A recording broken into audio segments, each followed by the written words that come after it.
I'm just going to explain how to set up the table for administration of the weekly calendar planning activity.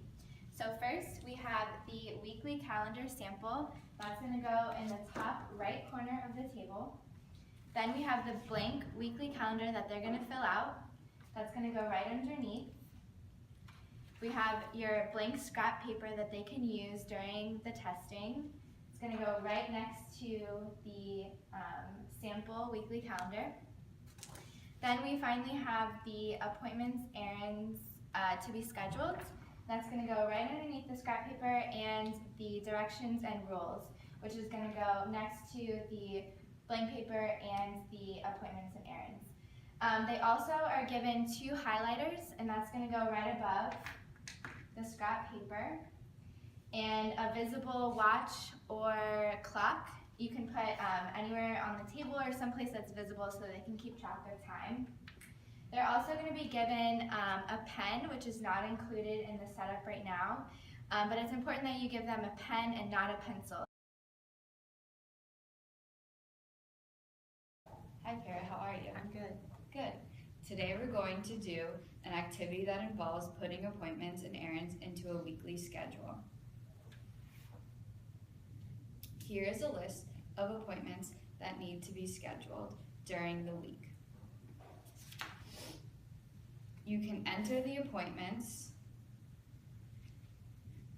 in any order you would like, but you should always enter the entire appointment. For example, if the appointment is a meeting with Mary, you would enter meeting with Mary or meeting Mary. You would not just enter meeting. You should also be careful to mark the time needed.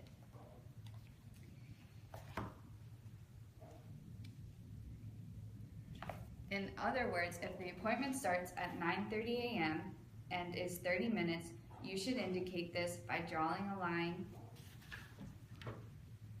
here and here.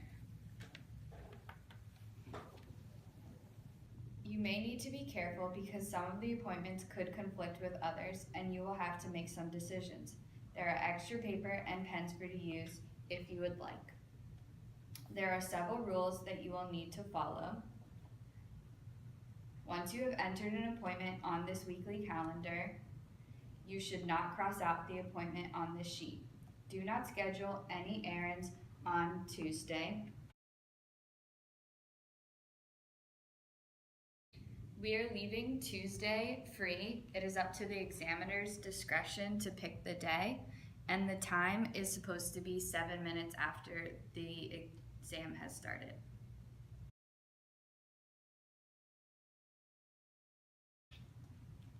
In addition, you should keep track of the time and tell me when it is 11 o'clock. The next rule is not to answer questions from me during the activity. I will try to ask you questions that have nothing to do with this activity, such as, what is your favorite color? Do not answer these questions, just ignore them. The questions asked while the client is doing the assessment are done in time increments. So the first question is asked after 2 minutes, the second question is asked after 5 minutes, and the third question is asked after 7 minutes. Ignore them. If I have reason to ask you a question that I want you to answer, for instance, if I want to make sure that you are okay, I will say time out, and we will stop the task for a minute and you can answer me. Finally, the last rule is to remember to tell me when you are finished with the activity. Try to be as efficient as possible. I will be timing you, but it is more important for you to be accurate than to go quickly. We will keep the directions and rules here so you can look at them at any time. Let's quickly review the directions and rules. Can you read them out loud to me? The rules? Once you have entered an appointment into the calendar, you cannot cross it out. Tell me when it is 11 o'clock. Leave Tuesdays free.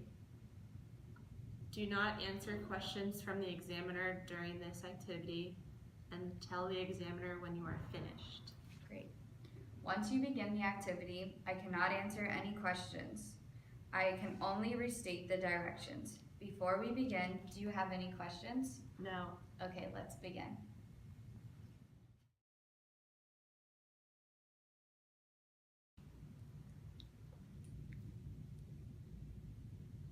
So, Kara, where do you live?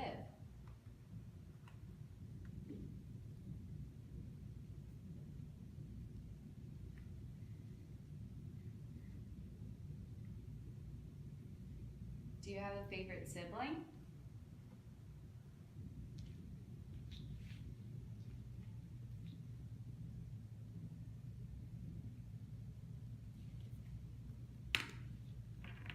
It's 11 o'clock.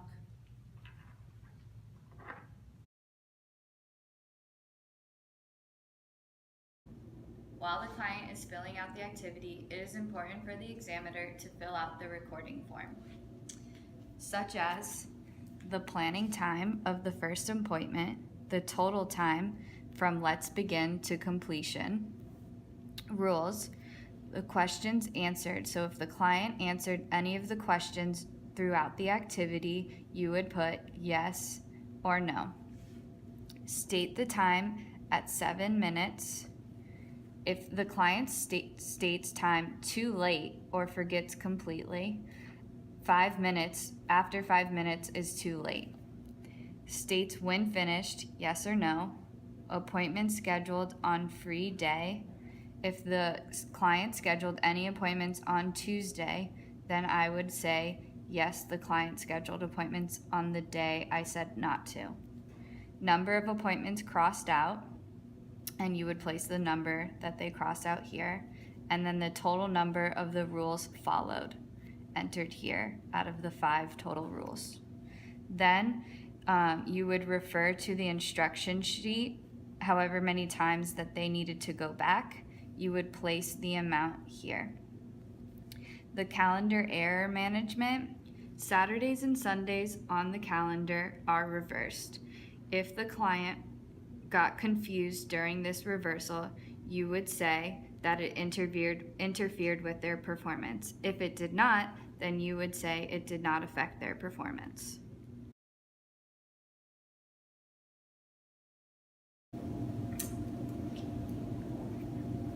I'm done. All right, great.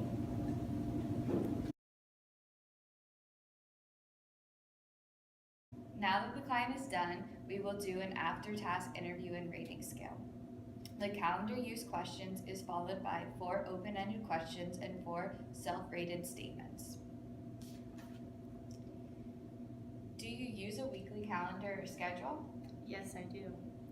How do you go about keeping track of your appointments or errands? I check my appointments and I make sure that they're the right times in my calendar. Okay. Tell me about how you went about doing this task. I looked on my appointment sheet and I used my finger to check the exact times. Did you use any strategies or special methods other than pointing at the exact times? Yes, I preferred to use a highlighter at times to make sure I got everything correct. Okay. How did you manage to keep track of everything or organize everything? I used the blue highlighter for doctor's appointments and the pink highlighter for social events. Okay. Did you encounter or experiencing any challenges while doing this task? I found it hard to organize times that were flexible. Would you do anything differently next time? I don't think I would. Okay. Now we're going to do the sample of the rating scale of self-ratings. The statement is, there's 1 through 4. 1 means agree, 2 means somewhat agree, 3 means somewhat disagree, and 4 means disagree. The first statement is, this task was easy for me. 1. Okay, so you agree. I used efficient methods to complete this task. 2. So you somewhat agree. I completed this task accurately. 1. Agree. I keep track of everything I needed to do. 2. so somewhat